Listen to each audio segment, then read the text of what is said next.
Muito bem, meus irmãos, a paz do Senhor. Estamos aqui mais uma vez na nossa 11ª versão da Roda dos Esclarecedores. E hoje nós iremos conversar sobre a lição de número 9, que traz por título o Ministério da Unidade Cristã. Nós estamos aí em uma bateria, uma jornada de rodas como essa, onde nós trazemos aí 2, 3 convidados para comentar assuntos acerca das nossas lições da Escola Bíblica Dominical.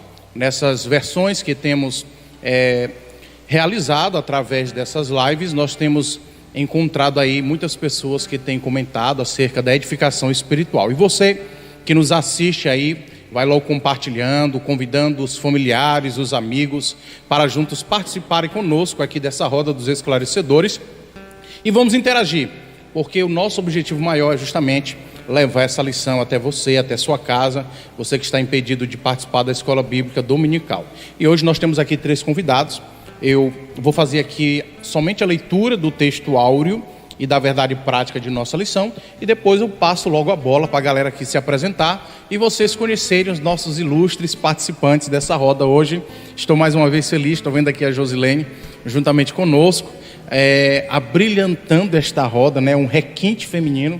Eu acredito que estava faltando isso e é cadeira cativa agora, tá bom, Josi? Não tem mais nem como correr, como fugir. Tem que ter uma mulher representando as meninas aqui. Então, a nossa lição hoje é a lição de número 9. E aí você pode se perguntar, poxa, a lição de número 9, eles já estão na 11ª roda. É porque nós iniciamos com as lições do trimestre passado, o primeiro trimestre, e demos continuidade aí com as lições desse segundo trimestre. Então, lição de número 9, 31 de maio de 2019, o Ministério da Unidade Revelada. O texto áureo que está em Efésios 3:5 diz assim: o qual, noutros séculos, não foi manifestado aos filhos dos homens, como agora tem sido revelado pelo Espírito aos seus santos apóstolos e profetas. Verdade prática diz assim: Deus revelou o ministério que esteve oculto desde todos os séculos aos profetas e aos apóstolos do Novo Testamento. Antes de apresentar os meninos, eu quero apresentar a sua vida a Deus em oração. Ore comigo nessa hora. Pai, em nome de Jesus, nós te agradecemos por mais essa rica oportunidade de estarmos aqui, Senhor, juntamente com o irmão Eduardo, o irmão Elano, a irmã Josilene, o irmão Adonias, o irmão Jardres, trabalhando, ó Deus, para levar este conteúdo até os nossos irmãos que estão em seus lares, para que esta palavra seja uma palavra edificadora, abençoadora. Meu Deus, que esta palavra possa servir como um nível para que os corações estejam em plena paz em Tua presença diante dessas dificuldades. Eu oro pelos meus irmãos que nos assistem nessa hora, que esta palavra possa produzir, meu Deus, frutos dignos de arrependimento. Que o Senhor possa, em nome de Jesus, através de cada comentário dos meninos nesta roda, ministrar, ó Deus, a Tua vontade sobre a vida deles. Alcança cada mente e cada coração, em nome de Jesus. Derrama sobre os meninos que irão comentar, Senhor, a unção do alto, para que tudo aquilo que eles estudaram possa ser manifestado de uma forma graciosa e de uma forma, ó Deus, conduzida pelo Teu Espírito, em nome de Jesus. Amém. E agora nós iremos com a apresentação dos nossos queridos participantes, e eu quero dizer que primeiro as mulheres, né? É um privilégio, mais uma vez, estarmos aqui. Meu nome é Josilene Maciel, Josi. A maioria das pessoas me conhecem por Josi.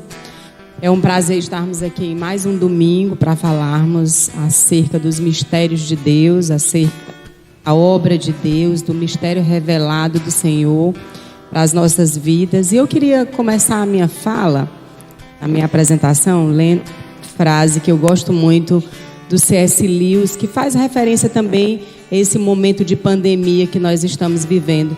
Quando C.S. Lewis ele diz assim: existem coisas melhores adiante do que qualquer outra coisa que deixamos para trás.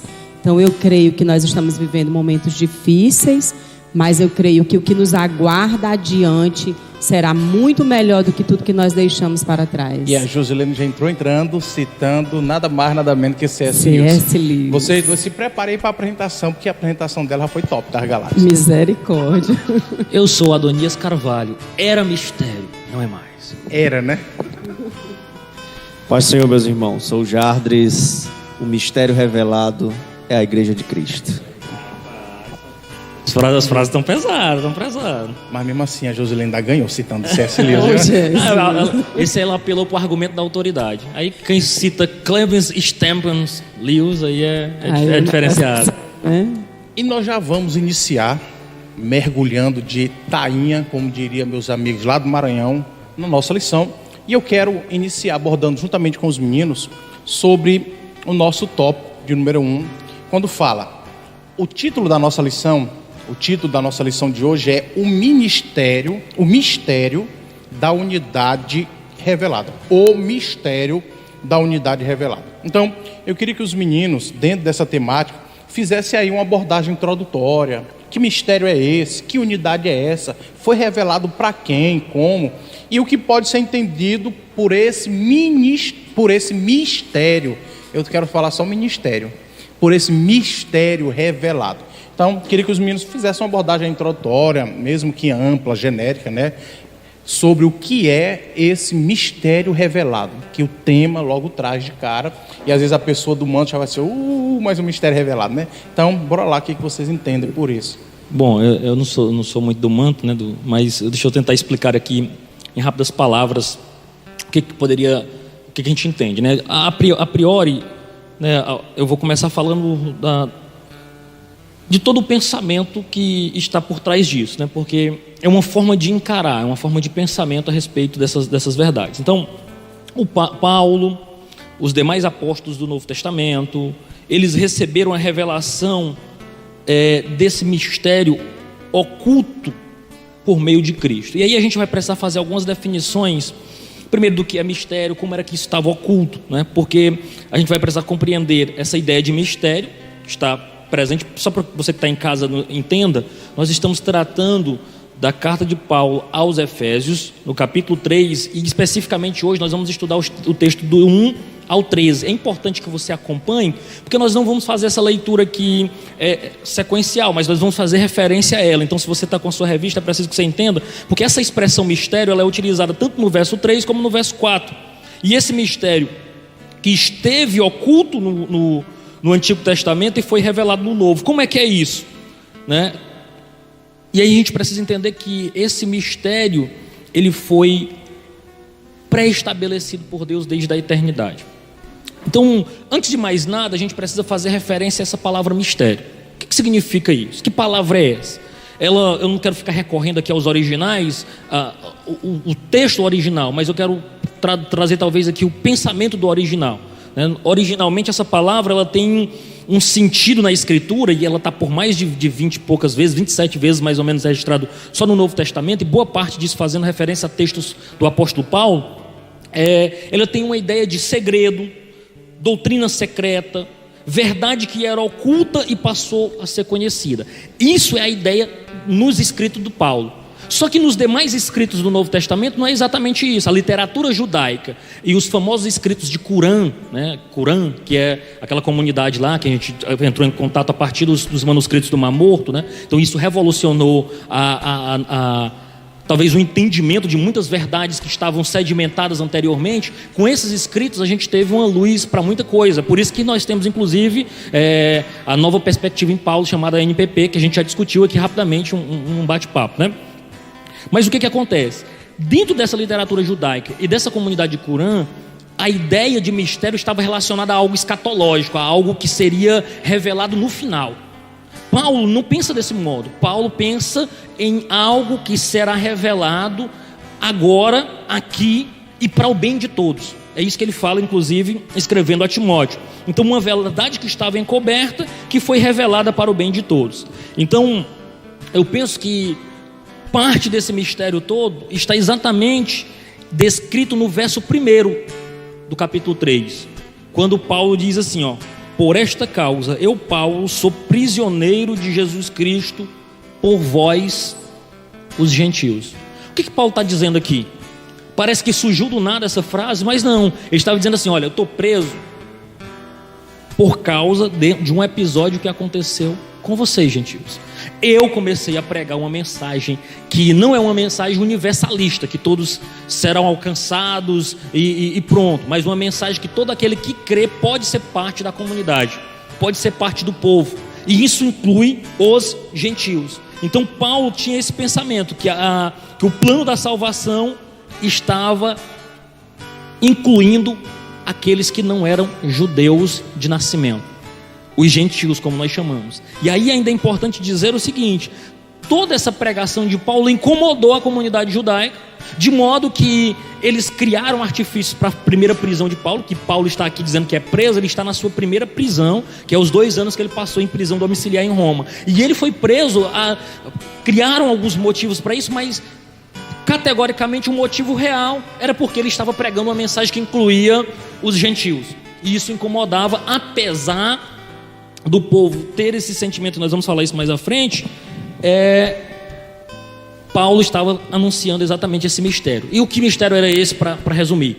Que os gentios faziam parte desse plano de Deus para a salvação. Não somente, e a gente vai entrar mais à frente com isso, não somente faz parte desse plano de Deus para a salvação, mas ele faz parte da comunidade perfeita, que inclui judeus e gentios, a igreja. Muito bom. Quando nós falamos nos estudos bíblicos, nós temos sempre que lembrar que nós estamos sempre estudando a Bíblia, trazendo o Velho Testamento à luz do Novo Testamento.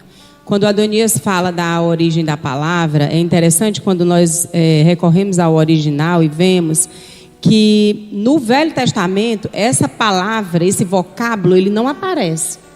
A palavra mistério, ela não é citada no Velho Testamento. Então isso já nos traz à luz algo que nós entendemos, que a revelação total, a compreensão total, ela só surge no Novo Testamento.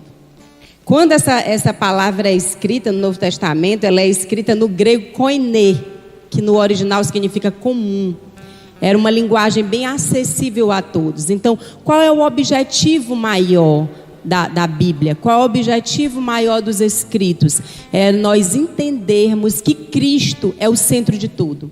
E que quando nós olhamos para Cristo, quando nós olhamos para o Velho Testamento, então os judeus, eles se achavam exclusivos, os únicos merecedores.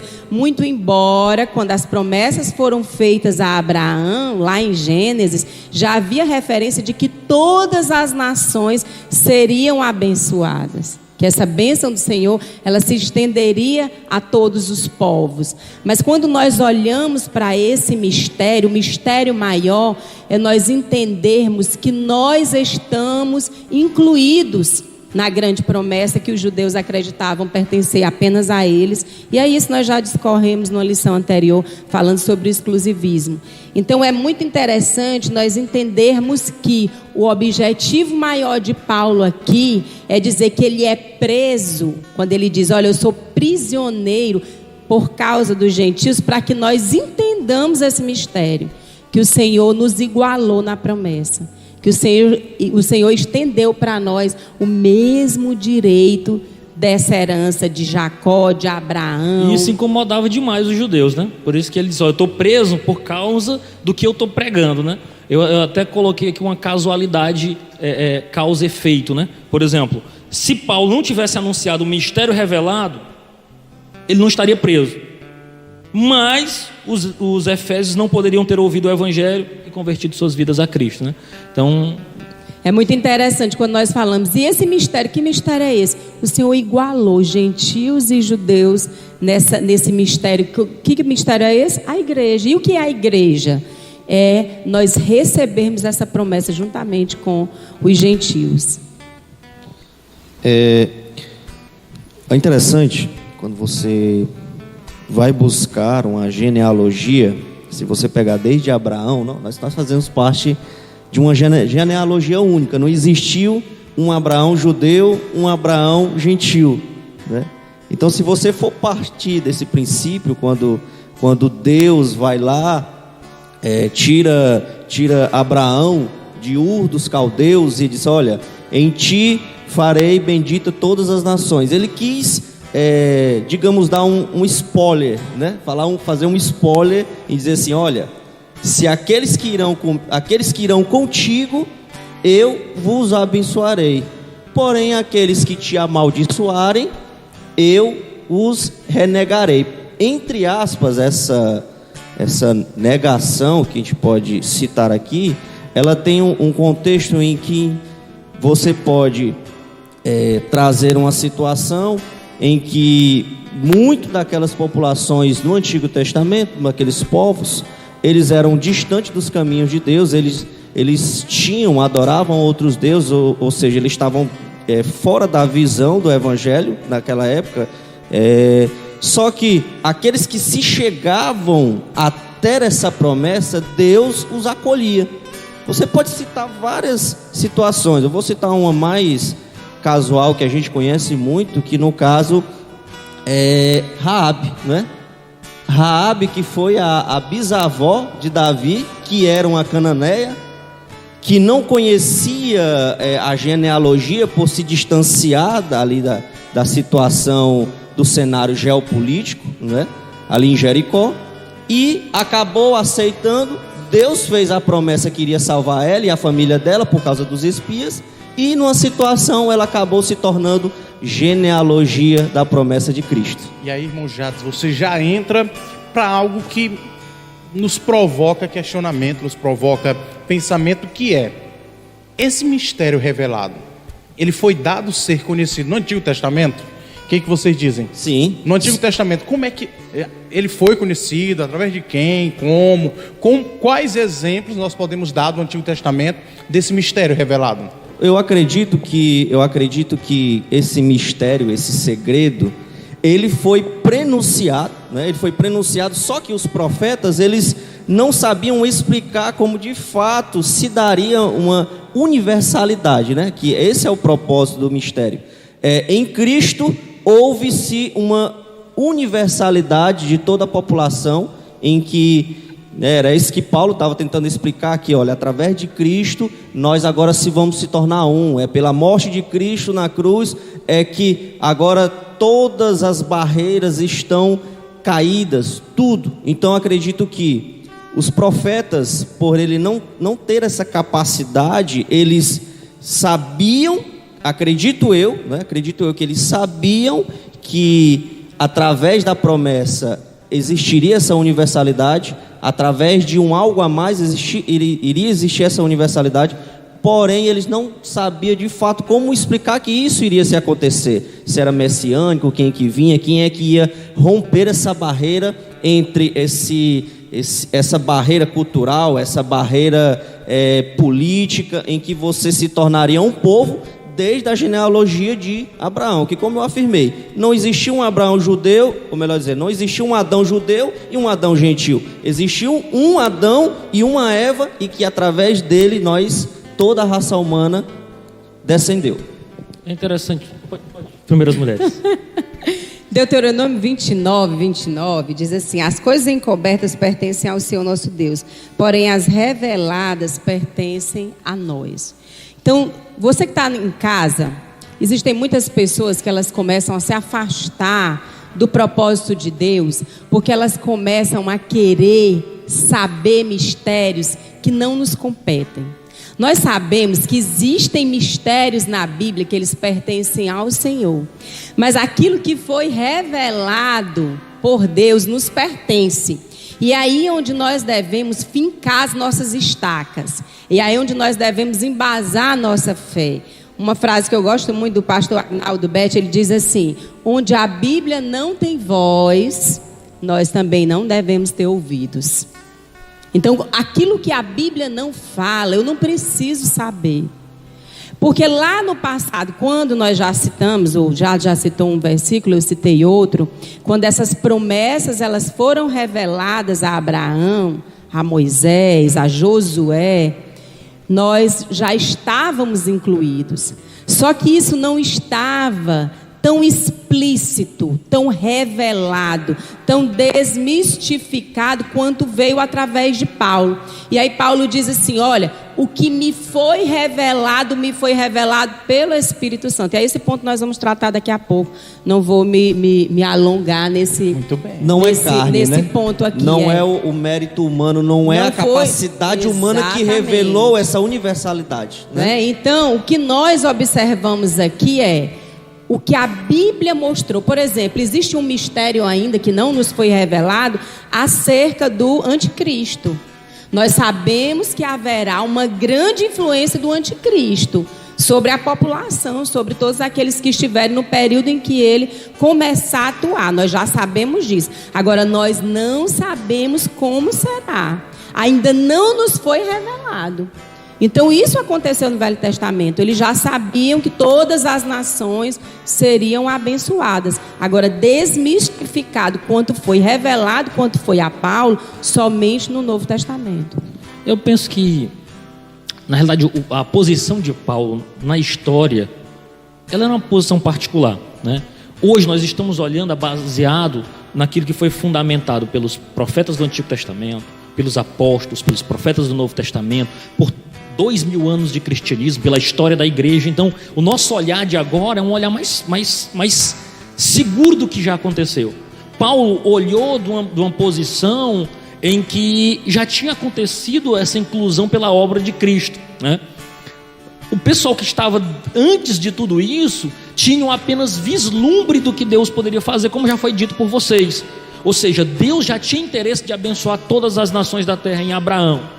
Você vai ver isso presente em Deuteronômio com Moisés, você vai ver isso presente nos profetas Isaías, profetizando inclusão do povo, muitos profetas ou seja, para o judeu do Antigo Testamento não era estranho alguém se converter ao judaísmo.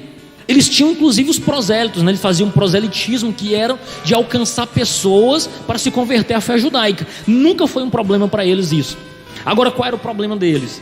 Era como era, eles sabiam que isso era possível de acontecer, mas como isso ia acontecer, nem passava pela cabeça dele. Como era, não vai vir um filho de Deus, vai morrer e não vai fazer uma única igreja. Isso não passava pela cabeça deles, especialmente porque os seus olhos estavam fechados com o véu do legalismo, que era aquilo que nós somos o povo, nós somos os escolhidos. Eles podem até fazer parte, mas o povo somos nós. Aí você falou na sua primeira resposta uma coisa incrível: com a morte e obra de Cristo, nós somos colocados no mesmo patamar. Paulo vai falar em Gálatas o seguinte: olha, herdeiro de Abraão não é uma herança sanguínea. A igreja, ela não é fruto da hereditariedade sanguínea, ela é fruto da hereditariedade da fé. Ou seja, todos são colocados neste mesmo patamar de ser povo, único povo. Então a pergunta que não quer calar: esse mistério já era conhecido no Antigo Testamento? Sim, mas o pessoal não sabia dizer como. Eu poderia até me aprofundar um pouco mais em perguntar qual o papel de Ruth e Raabe, como já colocou, nesse mistério no Antigo Testamento. Não eram povos, não faziam parte, mas o que a gente pode aprender com a inserção desses dois personagens? Que a gente até falou sobre uma lição passada sobre isso. Deus nunca foi exclusivista na sua escolha de Abraão. Ele escolheu um modelo. Ele escolheu alguém para influenciar todos os povos. Mas sempre houve no coração de Deus o desejo de que toda a humanidade se voltasse para Ele.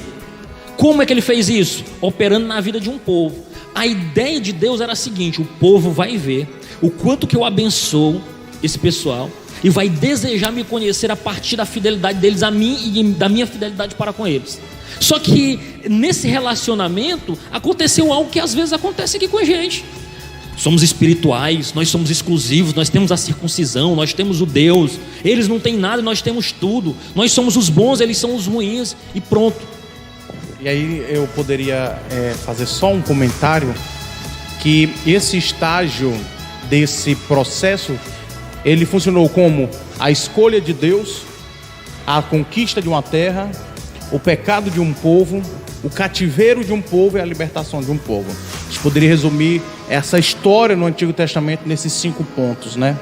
Tem algo que eu não poderia deixar de falar. Quero mandar um abraço aqui para o povo de Sussuarana, estão nos assistindo, viu, gente? Estão lá acompanhando aqui.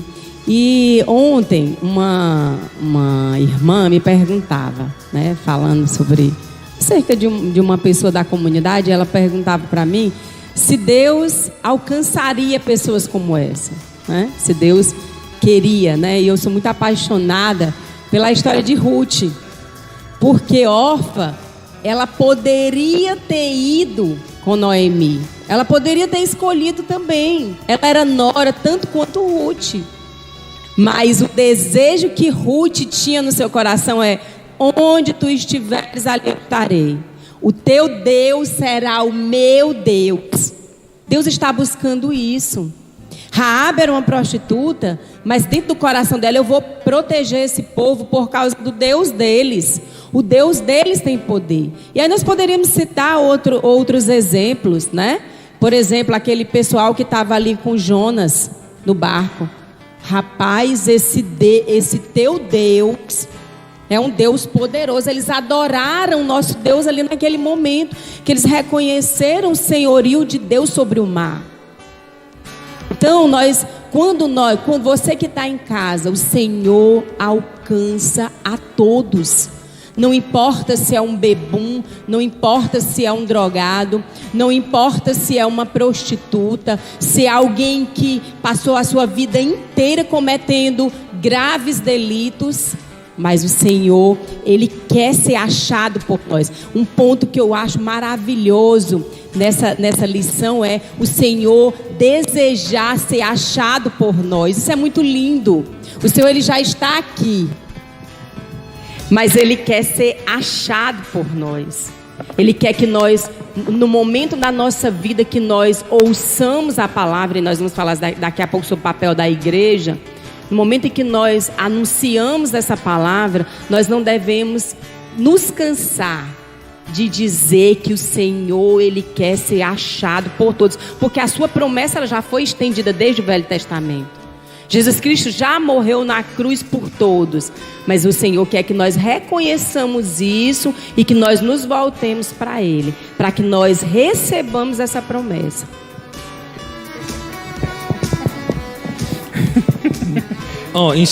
Em cima disso que a Josi está mencionando, produção, água, por favor, para a nossa participante. O que acontece?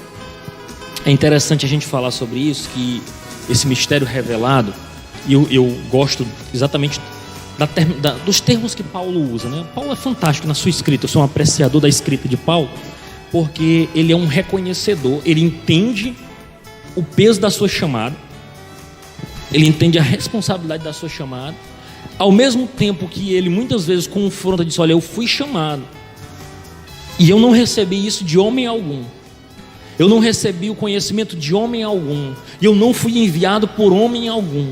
Tudo que eu recebi foi claramente revelação de Deus.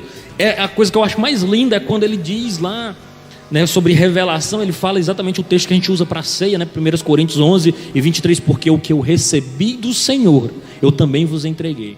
E é incrível a gente falar isso, porque até então, 1 Coríntios a gente tem como uma das cartas até escrita antes dos 4 evangelhos, né?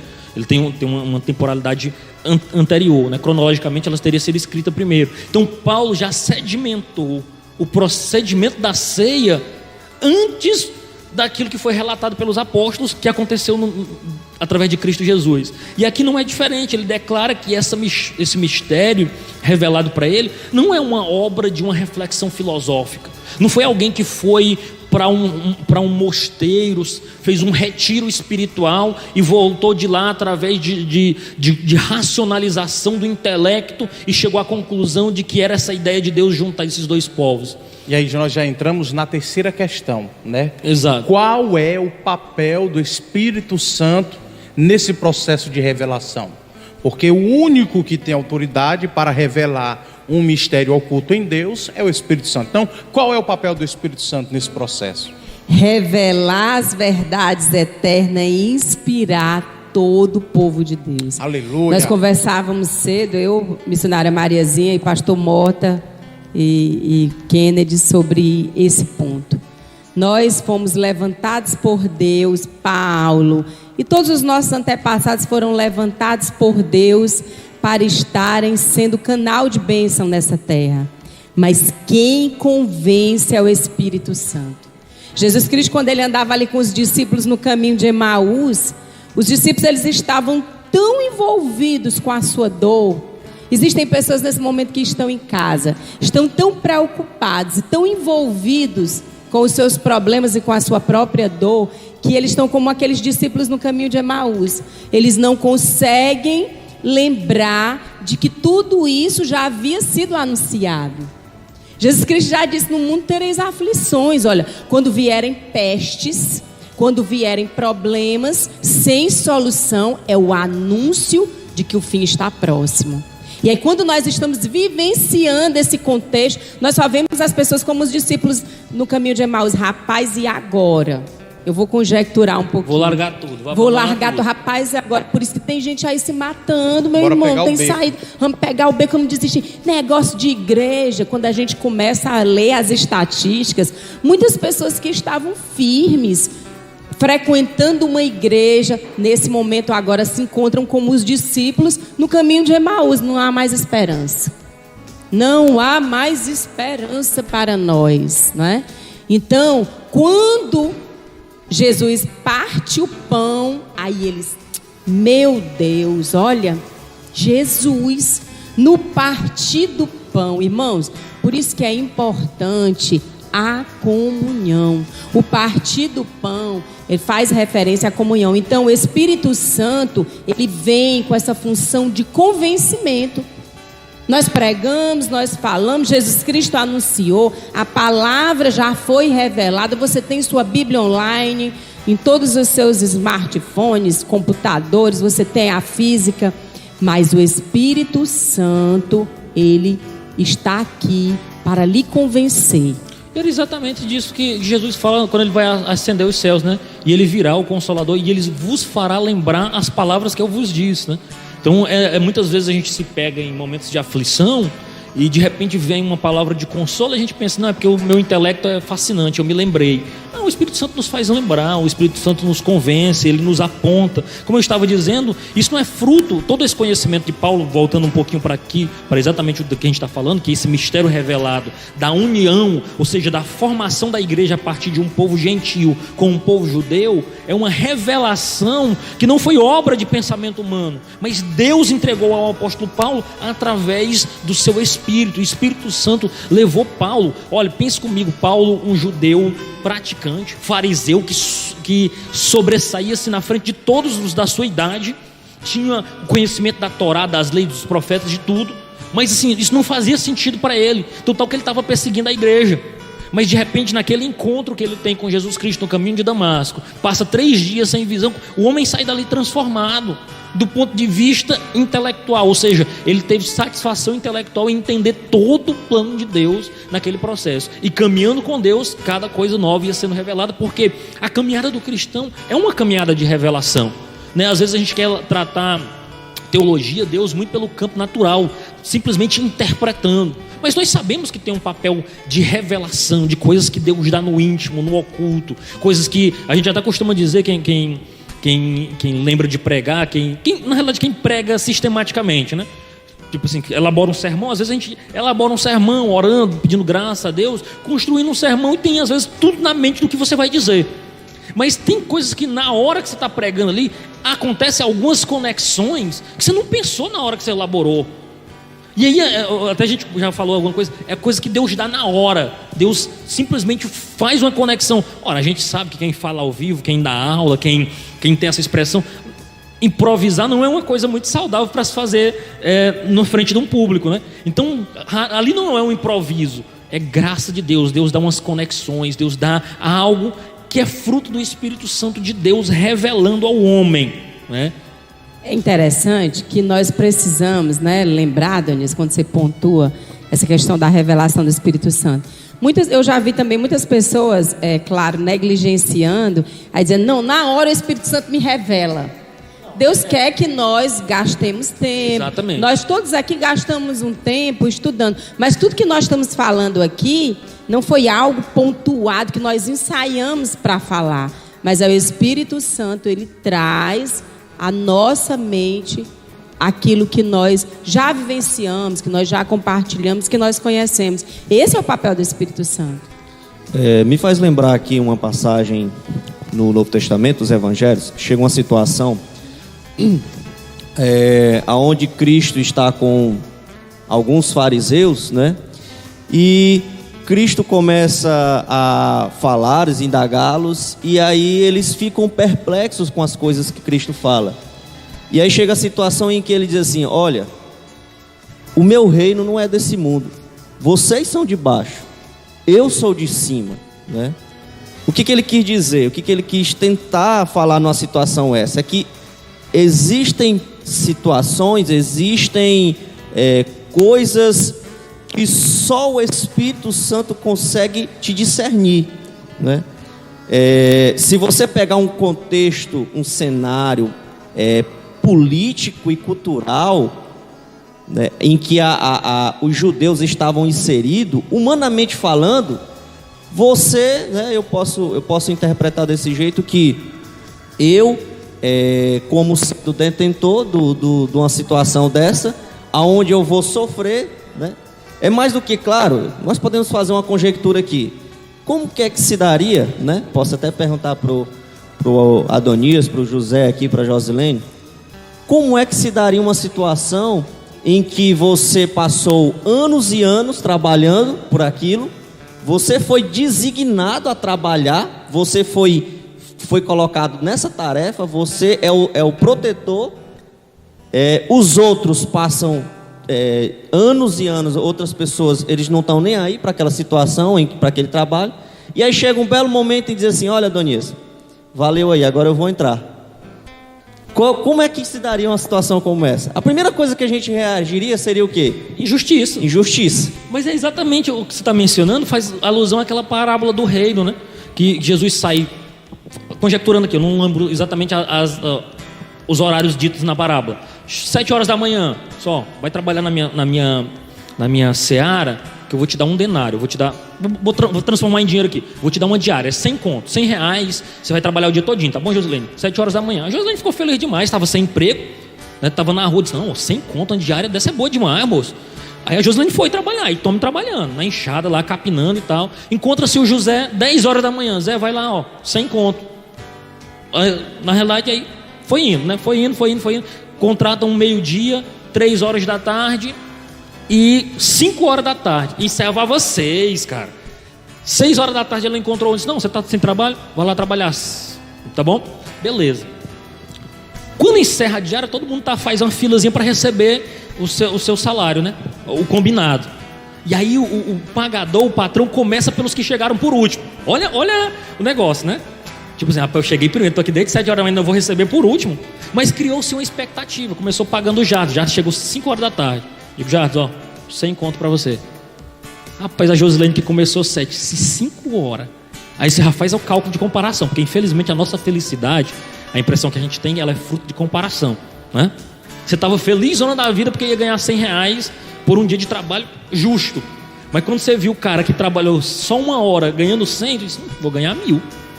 E aí já criou expectativa. Chegou pro José, 100. José, tudo bem, não começou 7 horas da manhã, tá bom, foi o combinado. Chega para José, seus 100. Aí José: não, peraí, como é que pode? Ele começou 5 horas da tarde, ganhou 100 conto, eu esperava mais. Aí a pergunta de Jesus era: mas qual era o trato que eu fiz com você? Não era que você ia receber 100? Não foi o justo, não foi o combinado? Então assim, quem está vendo a cena é injustiça.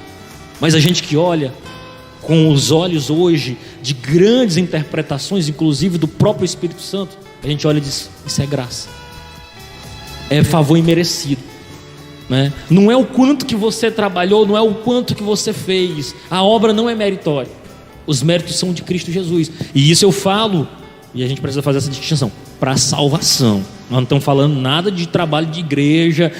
Pois eu vou servir bem pouquinho na igreja porque eu vou ganhar o mesmo lugar. Nós estamos falando de mérito para salvação. Não tem mérito em você. Eu queria só comentar, José, rapidinho, quando Adonias trazia essa ilustração, lembrei-me do filme O Peregrino.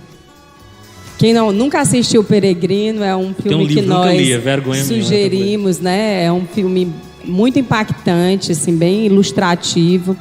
E tem um momento que o peregrino, ele tá indo e um cara bem velhinho, rapaz, eu passei, e o cara relata, passei muitos anos acreditando nessa nova Jerusalém, mas eu desisti, agora eu vou curtir minha vida. Quer dizer, um ponto é muito interessante nós mencionarmos isso, porque isso acontece. Tem pessoas que de novinho começam a servir a Deus, na idade adulta, já na velhice. Rapaz, eu perdi minha vida toda na igreja. Agora eu quero deixar esse negócio, que eu quero é aproveitar os dias que ainda me restam. E aí no finalzinho, já bem pertinho, aí o outro olhou para ele e disse, rapaz, já estava bem pertinho de chegar. Tudo por ilusão, né? Achando que o que está lá fora é felicidade, né? Exatamente. Eu acho, só para concluir, eu acho essa comparação bem bacana, porque assim, isso é natural nosso, não é?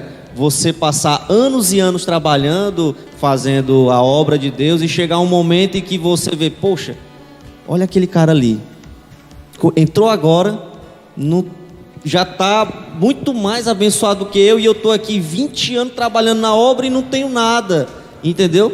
E isso que o Jades menciona é uma angústia de muito cristão. Acho que é um tema relevante, porque é a angústia de muita gente, né? E eu acho que vale a pena a gente fazer essa distinção, que nós não estamos aqui, e se a gente perder de vista o prêmio principal, a gente se encanta com as moedas do caminho.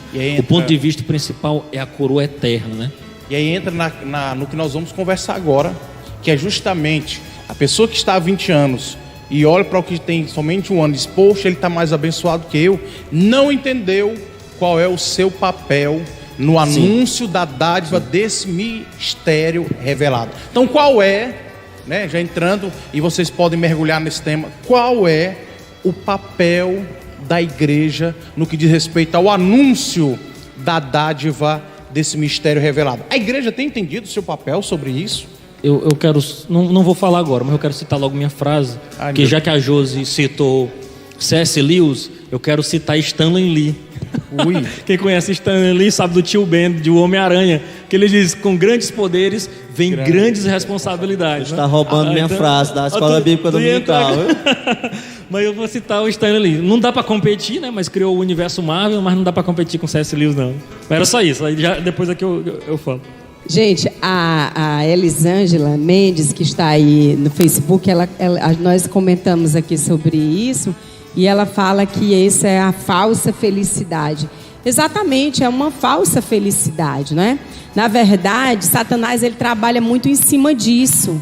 E infelizmente, a igreja, muitas pessoas que fazem parte da igreja, elas se perdem no meio do caminho. Lembro-me de eu respondo a pergunta, mas lembrei-me de uma história, que uma mulher estava em uma floresta e de repente ela ouve uma voz que diz, entre, pegue tudo o que puder, mas não esqueça o principal. É uma história bem conhecida. E a mulher estava com um filho, o único filho, no colo. E a mulher entra e vê muitas moedas de ouro, muitas pedras preciosas, muitos bens ali dentro. Ela começa a encher os bolsos, encher a fralda da criança e procurar coisas para carregar. E aí ela ouve uma voz que diz, a porta se fechará para sempre em 1 minuto. Pegue tudo que puder, mas não esqueça o principal. E aí a mulher, em 1 minuto, coloca a criança no chão, começa a pegar mais riquezas. E aí quando ela lembra que a porta vai fechar, ela sai correndo com um monte de riqueza na mão e a porta se fecha para sempre. E quem que ela esquece dentro? O filho. E aí a mulher joga toda a riqueza no chão. Quando vê que não tirou o filho, ela lembrou da voz. Mas nunca esqueça o principal. Então, qual é o principal para nós? Fazer a obra é importante? Sim.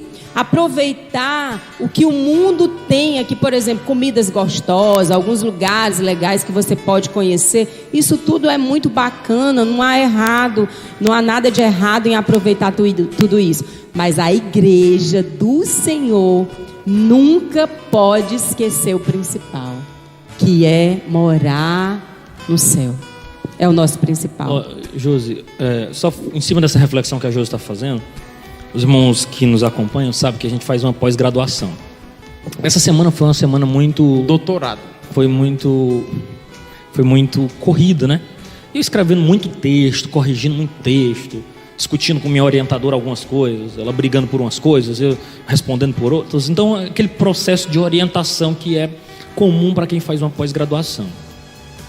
E aí, assim, chegando no final, ontem, a última reunião que eu tive foi ontem. A gente passou de segunda até sábado ontem, a gente se reunindo através de videoconferência. E aí, eu refletindo diante de tudo isso, tipo, rapaz, quanto tempo é investido para você decidir algumas coisas sobre... Assim, vocês não têm ideia do que eu trabalho, né? Eu não vou nem tentar explicar aqui, mas Explica coisas mesmo assim, não, rapaz, são coisas química. assim que você diz, rapaz, mas pra que mesmo tudo isso no final das contas?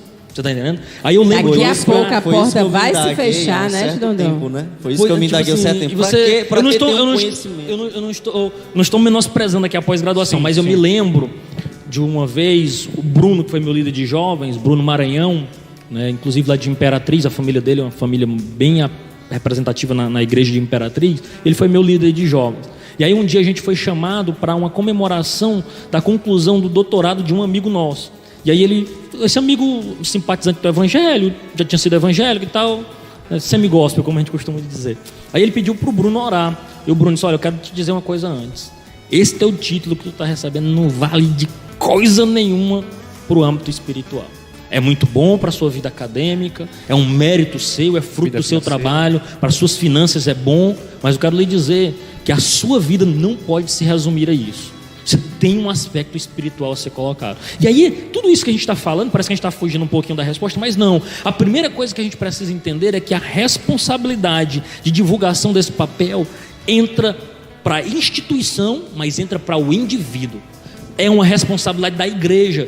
Quando a gente diz assim, não é a igreja que tem que evangelizar, aí a gente pensa, deve ser o secretário de missões, os missionários E o pastor da igreja, né? Não, a igreja como comunidade. Essa obra é uma obra comunitária. Expandir o evangelho é uma obra comunitária. E a igreja precisa entender que ela é a agência de divulgação desse ministério, que é unir todos os homens por meio de Cristo em um só povo, além de servir de testemunho até mesmo para os poderes espirituais. E aí eu Ou entro, definição Adonias, pesada. no que nós eu imagino. fazemos um link, no que nós conversávamos ontem na reunião dos homens valorosos, que Deus não chamou ninguém para fazer a igreja crescer.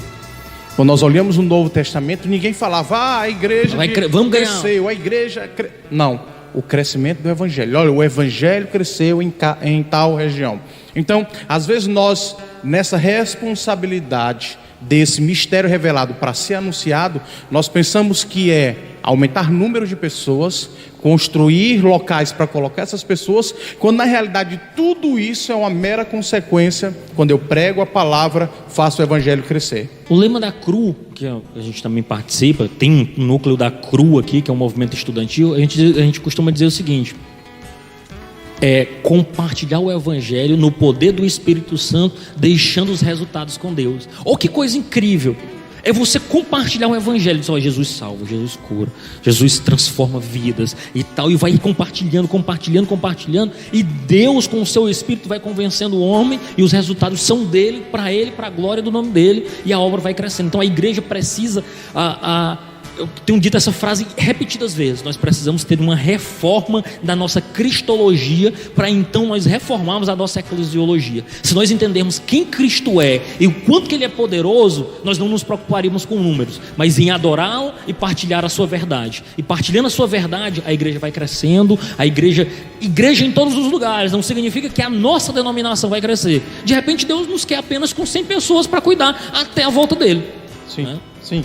E aí eu posso citar mais uma vez, que agora está me provocando, em conversa com um colega, professor da Universidade Federal de Teresina, cliente nosso, comprou uma colmeia de Itiúba, e uma colmeia de Itiúba, e semana passada eu conversando com ele então, eu disse para ele, rapaz, eu quero comprar um celular de presente para minha esposa, o dela já está entrando nos 4 anos, ela está gostando de tirar foto da minha filha e dela, para poder fazer um Insta, guardar esses momentos, eu quero comprar um celular para ela. Tu não quer me comprar outra colmeia de Itiúba?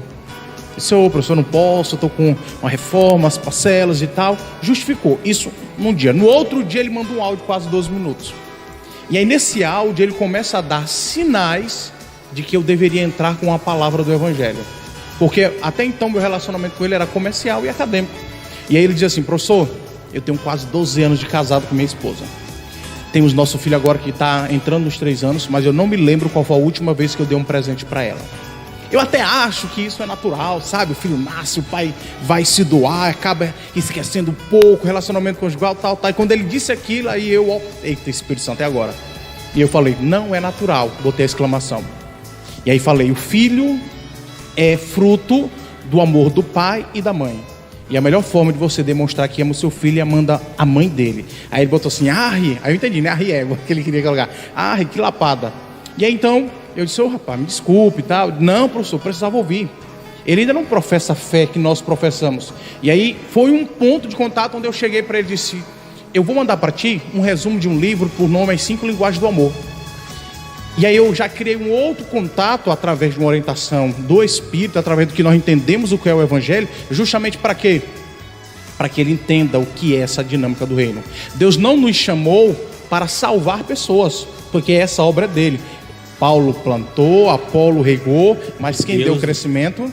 Deus. Então nós precisamos entender isso. Antes, esse mistério revelado, que é chamar aquele que não era povo para ser povo e transformar judeus e gentios em um só povo através de Cristo Jesus, através do convencimento do poder do Espírito Santo, é entender que nós precisamos primeiro ser igreja na vida das pessoas, antes de chamar as pessoas para ir para uma igreja.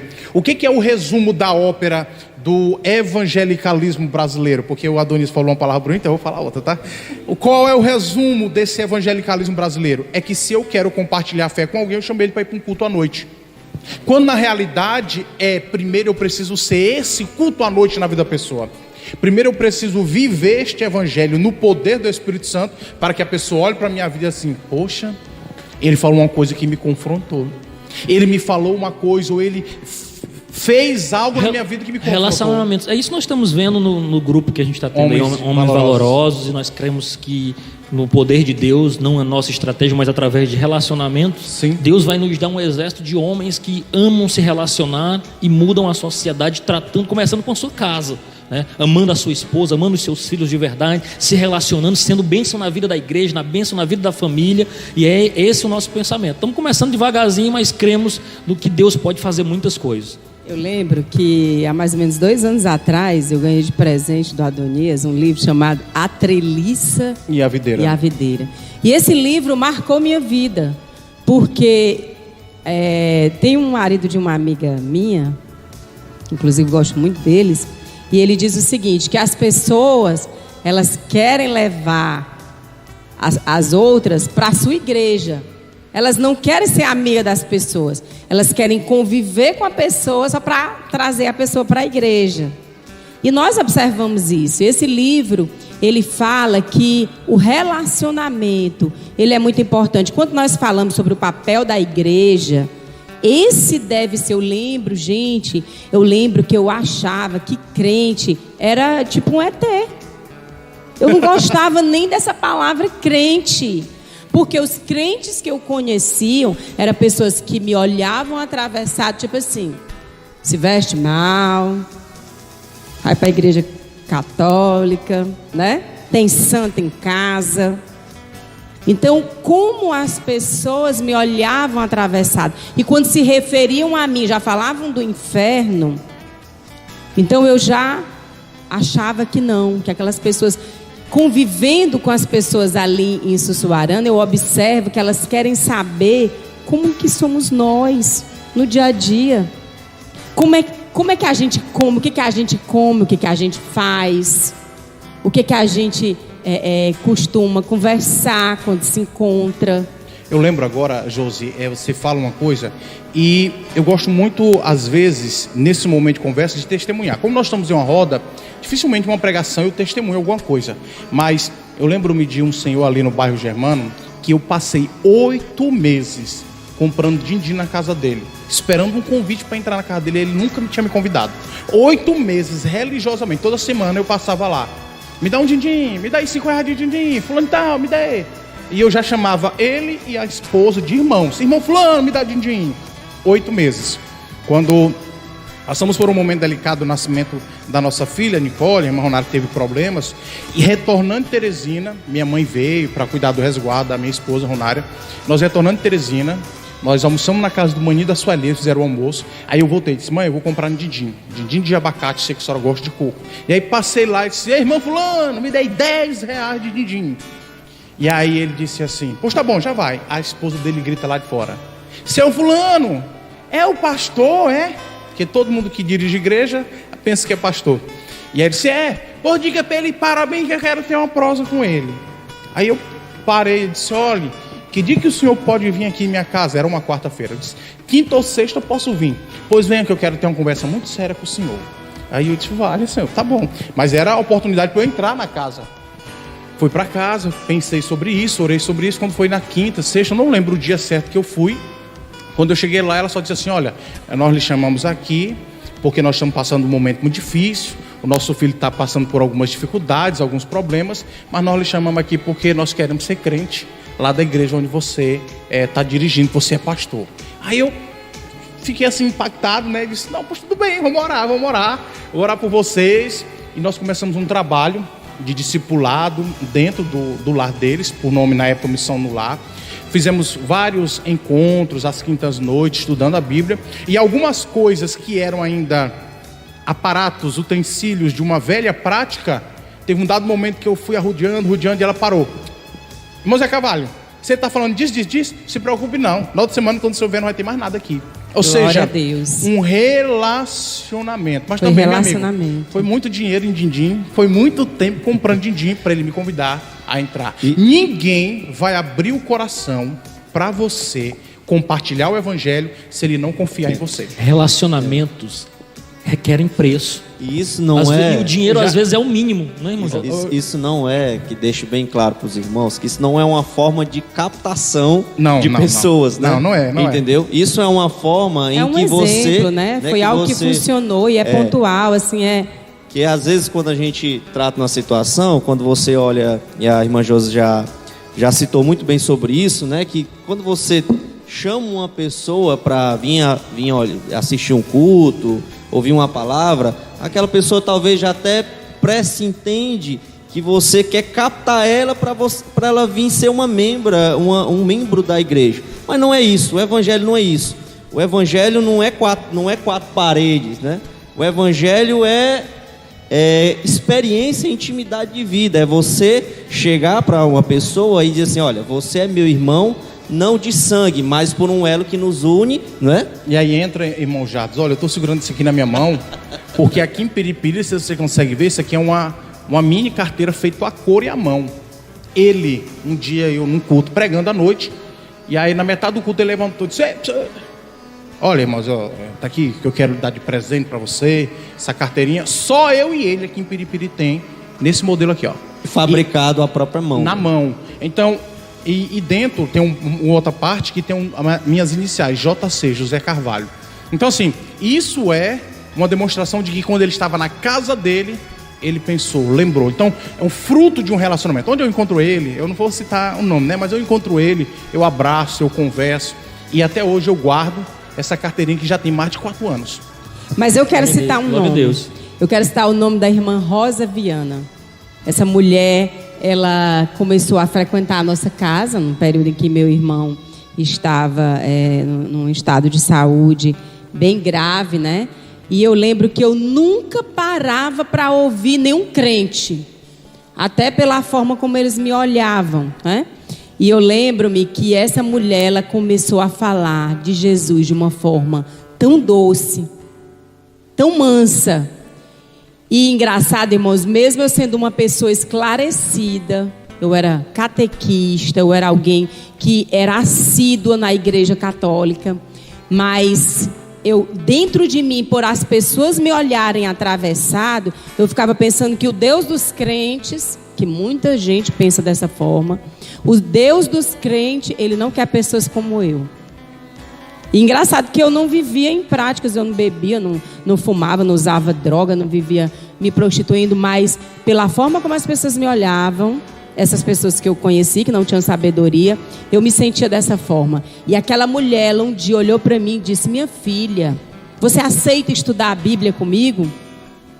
E eu lembro de uma frase que eu falei para ela, que eu gosto muito de declarar isso: tenha muito cuidado com o que você fala para as pessoas que não são evangélicas. E eu lembro que, olha o que eu perguntei para ela, mesmo sendo uma pessoa esclarecida: e você acha que o seu Deus quer pessoas como eu? No fundo, se nós formos fazer uma análise psicológica, tem algo tipo: o seu Deus não quer saber de pessoas como eu, né? E a gente encontra pessoas, José, que tem esse tipo de pensamento. E aquela mulher disse: minha filha, venha do jeito que você está. Jesus te ama da forma como você é. Ele me enviou aqui para falar dele para você. E se você não quiser trocar essas suas roupas aí, você pode frequentar a Batista numa boa. A igreja Batista vai te aceitar da forma como você está se vestindo. E ali quebra aquela imagem que eu tinha dos crentes. Olha só. E hoje eu estou aqui. Em cima do que a Josi falou, eu tinha colocado uma colocação assim, né? Porque em algum momento é perguntado o seguinte: a igreja tem um entendimento do privilégio do seu papel? Aí eu coloquei assim mais ou menos o seguinte: a igreja, organismo vivo, né, entendeu, mas a instituição, com suas regras, suas normas e manuais, muitas vezes não entendeu. Eu sou um servidor público e entendo que a burocracia ela é importante, ela traz seguranças em alguns processos. Mas quando a gente fala de institucionalização do ponto de vista evangélico, é muito complicado. Eu estava conversando com um amigo um dia desses, e ele falando sobre um mega projeto que ele tinha sobre unir várias igrejas, sabe? E fazer um lindo trabalho de jovens, unindo várias igrejas e tal. Eu digo: olha, que pensamento lindo. Mas tu quer que eu te diga uma coisa? Ore e peça a Deus discernimento, porque quem mais poderia te ajudar, talvez não vá. Ele: como assim, pastores? Porque, não, se não for o nome da minha igreja junto, se não for o nome da minha denominação junto. Ou seja, irmãos, nós temos que ter muito cuidado com isso. Às vezes o indivíduo prefere o nome da instituição e o seu nome do que o nome de Cristo. Ou seja, um trabalho como esse, um trabalho de evangelização geral, que abrange uma cidade como um toda, é glória para o reino de Deus. E muitos, quando estão pregando, dizem: nós queremos o reino de Deus crescendo, mas deixe que minha igreja seja a primeira. Que é isso? A gente precisa ter cuidado com relação a isso. Então, às vezes, ou a maioria das vezes, a institucionalização, especialmente pastores com mente fechada, que amam mais o nome da sua denominação, mais o seu próprio nome do que o nome de Cristo, atrapalham o evangelho e prestam um desserviço para o reino de Deus. Então a gente precisa ter muito cuidado com relação a isso, para que o reino de Deus avance. Nós estamos aqui cuidando do reino de Deus e não apenas. É claro que todos gostariam que tivesse uma notoriedade a sua instituição, mas o nome, inclusive a Assembleia de Deus, Missão como a 10ª, é infinitamente menor diante do nome de Cristo. Se muitas pessoas aceitarem a Cristo Jesus, mesmo no trabalho que nós estivermos promovendo, e essas pessoas forem para uma igreja séria, congregar, glória a Deus, o inferno perdeu, o reino de Deus ganhou. É o pensamento que eu já compartilhei muitas vezes com Jardim, com José, com alguns amigos. Eu não me preocupo com o número de igreja que está abrindo na cidade, eu me preocupo com o número de prostíbulos, de bares, de comércios que estão levando à degradação do homem. Mas igrejas, ponto de pregação do evangelho sincero, eu dou glória a Deus para que o nome de Deus cresça e prospere. Eu lembro, gente, que no início da minha fé eu ganhei muitas pessoas para Jesus, e hoje elas estão em outras igrejas, enfim, que eu não vou dizer o nome, porque na época a igreja que eu me congregava, elas diziam: não vou para a sua igreja, porque lá na sua igreja eu não me enquadro nos costumes, na tradição que existe lá. E eu louvo a Deus pela igreja que eu me congrego hoje, eu não me canso de dizer isso. Eu amo os irmãos de todas as igrejas. Eu, quando ganho alguém, nunca digo: você tem que se congregar na nossa igreja. Eu jamais digo isso.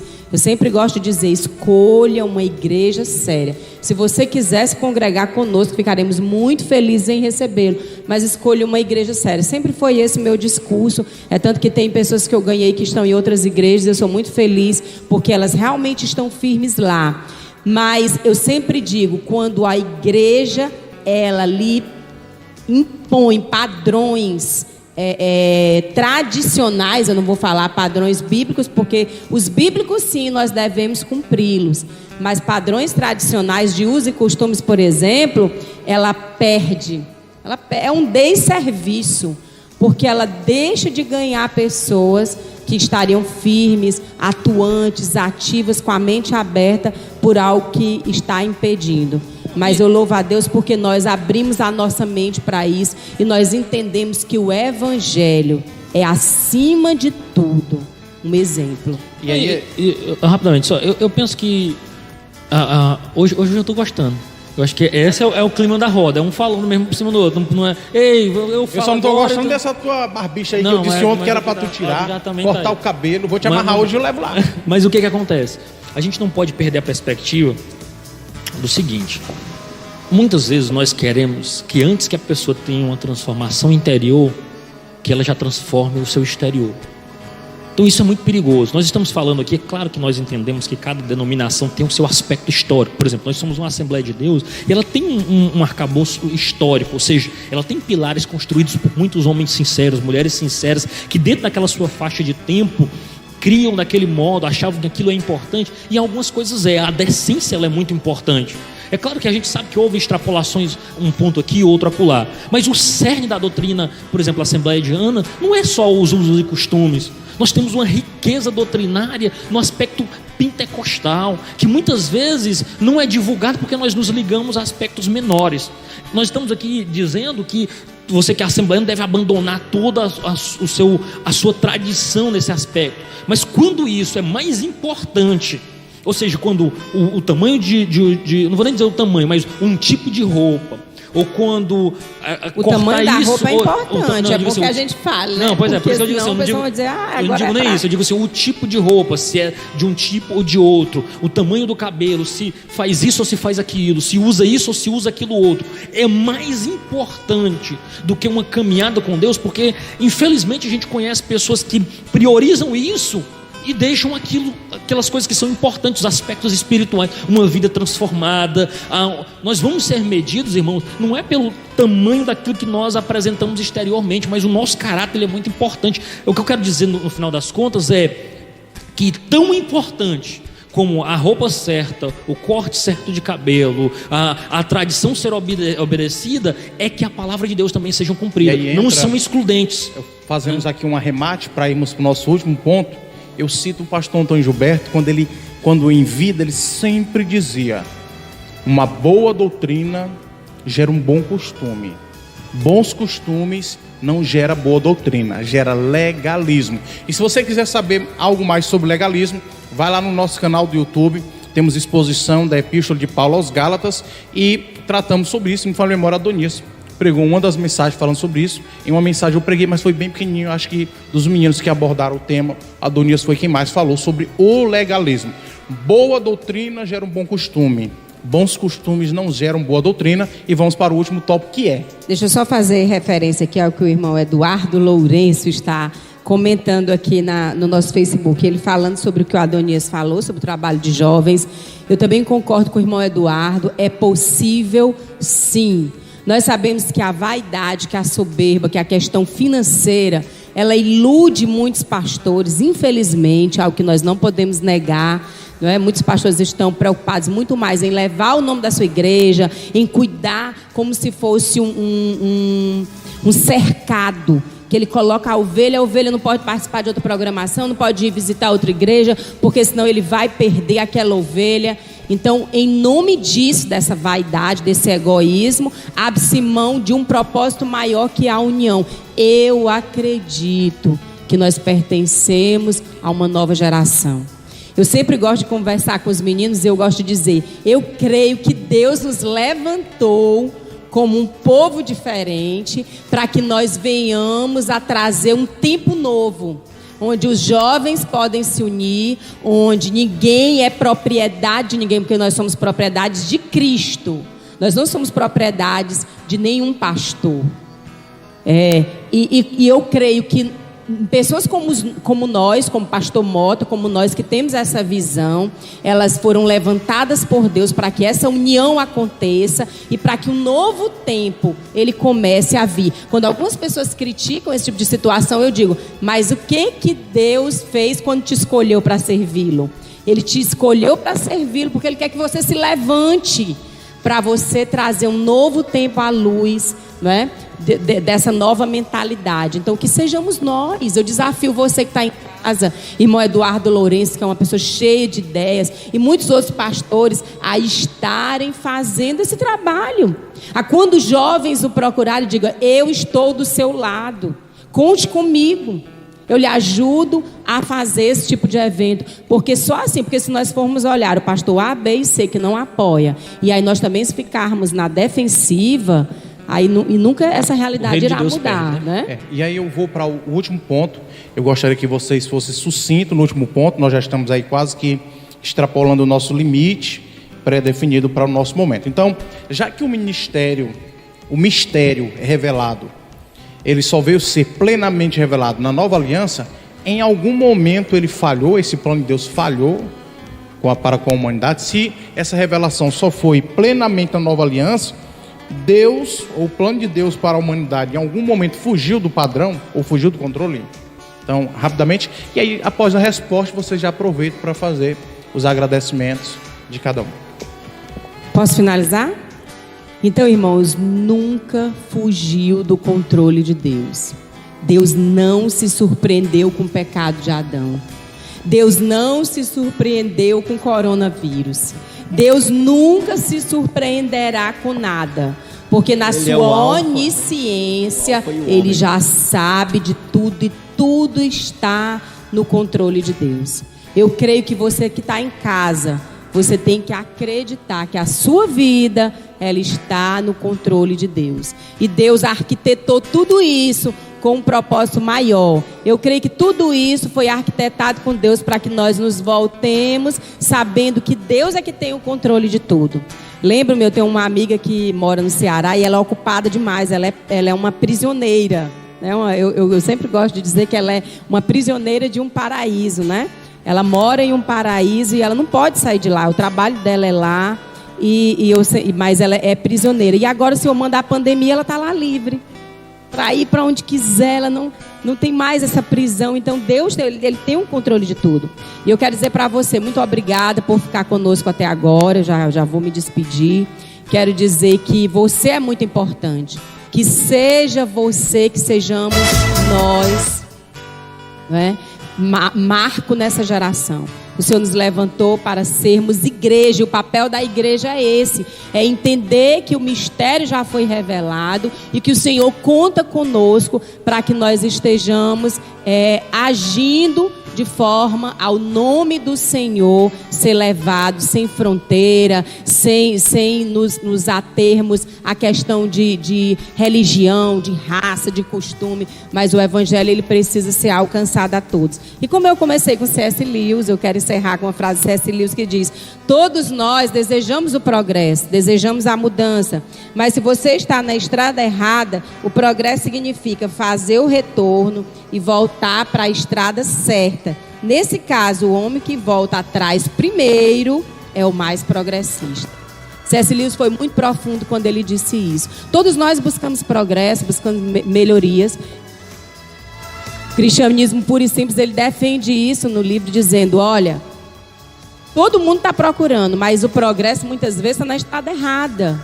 Nós vimos que o mundo ele busca a estrada errada.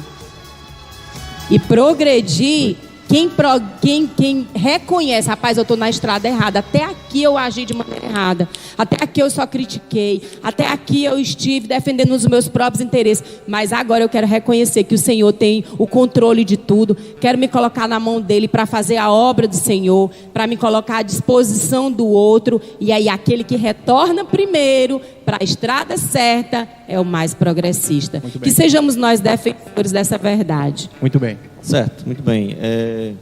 Quero só complementar aqui a grandiosidade da irmã Josilene, nessas explicações, nas suas colocações, né?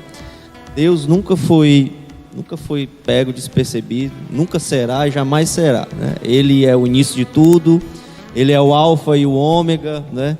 Eu compreendo que ao longo da minha caminhada de fé, é que em situações como essa, em que se coloca situações como uma pandemia, outras guerras mundiais que se aconteceram no passado, né, e outras coisas mais que a gente pode citar, é que Deus está preocupado com a humanidade se achegar a Ele, né?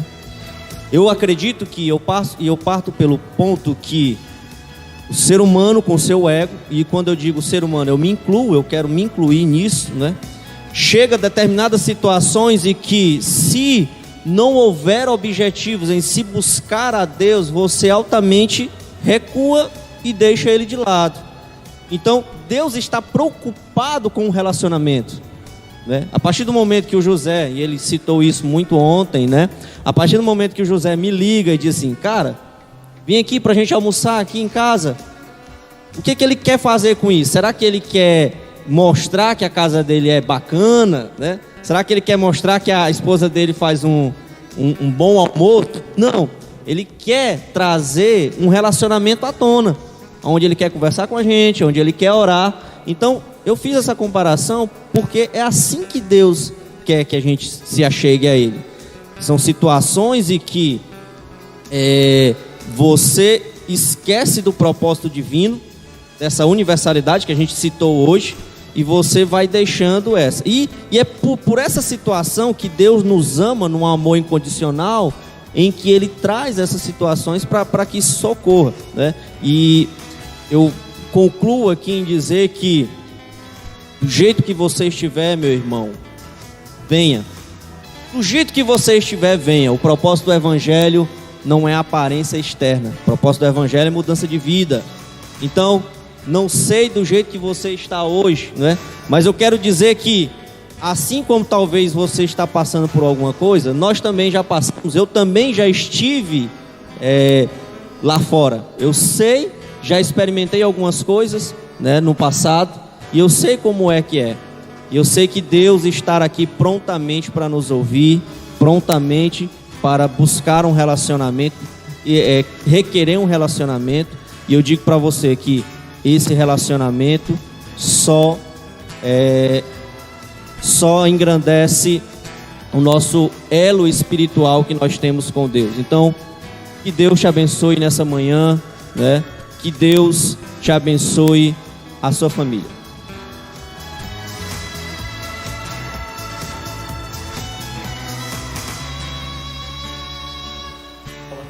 Eu também acho. Usa logo do Jadson.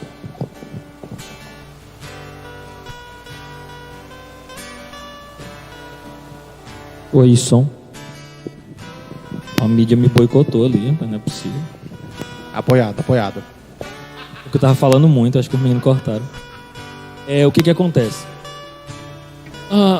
Deus não é pego de surpresa, né? O John Piper, ele escreveu um livro, inclusive, que ele disponibilizou através do Design do Reino, que é uma instituição dele, Goods Design. Ele, junto com a Fiel, ele divulgou esse e-book, Coronavírus e Cristo, né? E ele começa fazendo toda a sua analogia, falando sobre o fundamento que é firme, a rocha é firme, a rocha da nossa fé é firme. E ele diz em um determinado momento do livro que o mesmo Deus, porque ele diz que uma das dúvidas dos cristãos é: por que Deus não impediu? Por que Deus não reteve tudo isso? Aí ele diz assim: o mesmo Deus que permitiu, ou que permite que tudo isso assole a humanidade, é o mesmo Deus que acalenta a alma do homem no meio a esse sofrimento. Então, assim, a vontade permissiva de Deus, ela é mistério. É uma das coisas que nós falamos sobre um mistério aqui, mas tem mistérios que nós não conseguimos revelar e compreender à luz do nosso intelecto. Mas uma coisa que nós não podemos perder de vista em momento nenhum é que Deus não é surpreendido nesse processo. Deus não foi glorificado na redenção do homem por Adão e Eva ter pecado. Deus teria, Deus não precisava do pecado de Adão e Eva. Mas quando estes pecaram, Deus já tinha antevisto um plano de salvação. Então, Tudo isso que aconteceu não foge do seu controle. Pelo contrário, só afirma que Ele é todo poderoso, que Ele tem o domínio de todas as coisas. Então, o plano divino de redenção da humanidade, Ele é perfeito através do Deus que nós servimos. E nós já agradecemos aqui você que nos escutou até aqui. A gente falou sobre esse mistério revelado, como que Deus trabalhou, né, na sua infinita graça e sabedoria para pegar vários povos de diferentes nacionalidades, diferentes etnias, de diferentes raças, e transforma agora pelo poder do seu Espírito em uma igreja, um povo que aquilo que os une é maior do que as diferenças que possam ter. Então, esse povo em Cristo Jesus, nós somos um corpo, e esse corpo tem uma cabeça que é o nosso Senhor Jesus Cristo. Então nele nós somos uns. Não há judeu nem grego, macho ou fêmea, escravo ou livre, mas todos são um em Cristo Jesus, para a glória do seu nome. Que diz, somos corpo, isso, assim bem ajustados. Tem gente que canta somos corpos, não é errado, somos corpo, assim bem ajustado, totalmente ligado. Sei que ele já ia cantar. Não, porque senão o Adonias nós agradecemos você que nos assistiu. Obrigado por estar aqui conosco, em nome de Jesus. Amedrontados. Meu querido, siga as redes sociais da igreja. Nós estamos aí no Instagram, no Facebook e também no YouTube, AD Piripiri. Temos aí muito conteúdo para você. Canal que virou TV. Através do YouTube, as mensagens pregadas, os cultos transmitidos. Hoje à noite nós temos trabalho, culto, também a partir das 18h30. Marque aí na sua agenda e ore por esse trabalho, ore por nós, apresente nossas vidas a Deus. Toda a galera da mídia aqui é uma equipe fazendo esse trabalho. Nós estamos aqui, como eu inicialmente citei na oração, irmão Jades, irmão Adonias, a irmã Josilene, eu, irmão Zé Carvalho, está aqui o irmão Elano, o irmão Eduardo. Estamos trabalhando com muita dedicação para levar esse conteúdo até você. Então ore por nós, tá? E vamos encerrar orando. Peço que o Jardres ore e o Adonias impetre a bênção apostólica. Eu vou passar a vez para a nossa ilustre irmã Josilene, que ela é ela é a bola da vez aqui entre nós, a roda dos esclarecedores, né? Bendito sois entre os homens. É muita bondade, né? Mas eu quero agradecer. Senhor Deus, nosso Pai, somos gratos por mais uma manhã, Senhor, porque aprendemos muito acerca do Teu reino nessa manhã. Porque mais uma vez, Senhor, nós ratificamos de que o Senhor tem o controle de tudo, que o Senhor está acima de todas as coisas, controlando, aguardando de nós que nós o busquemos, que nós o sirvamos com dedicação, meu Pai. Visita cada um dos que estão em casa nesse momento, aqueles que estão passando por grandes dificuldades, passando por aflições, aqueles que nesse momento tem a sua fé abalada. Senhor, visita cada um, meu Pai, que nós possamos Te achar em meio a toda dificuldade, que nós possamos reconhecer o Teu agir, o Teu controle, Senhor. Cuida dessa igreja, cuida do Teu povo, visita o povo ali de Sussuarana, os campos missionários, Açude da Baixa, visita o Brasil e o mundo. Meu Pai amado, toma, meu Pai, em Tuas mãos, que o Senhor venha nos livrar, meu Pai. Abençoa o nosso pastor, guarda ele, livra ele, Senhor. Tu sabes, ele faz parte do grupo de risco, como muitos outros pastores, como muitos outros líderes, mas o Senhor está cuidando e protegendo. Senhor amado, sê conosco, continua abençoando essa roda. Meu Pai amado, continue abençoando cada um daqueles que nos acompanham, que assistem, que participam. Aquieta a nossa alma e sê conosco, Deus, em nome de Jesus. A graça do Senhor, o amor de Deus nosso Pai e as doces consolações do Espírito Santo sejam com todos aqueles que amam e servem verdadeiramente a Cristo Jesus.